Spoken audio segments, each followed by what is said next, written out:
So there is an importance of that you act how you dress.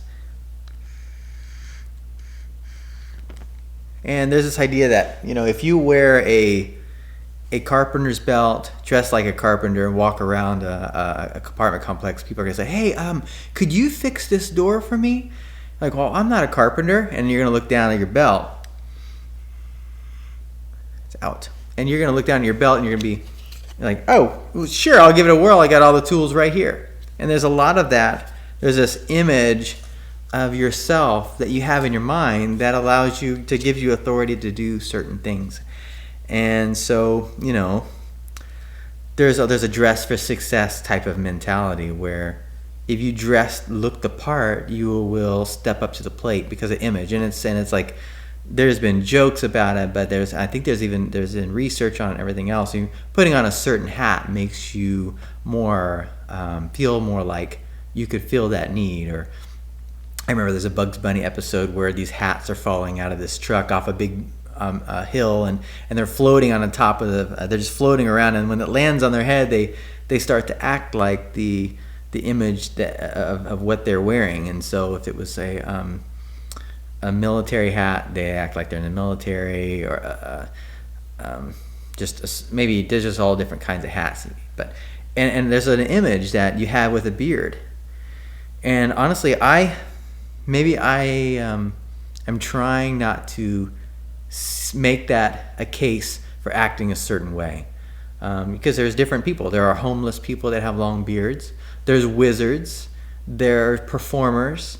There's all kinds of people you associate long beards with.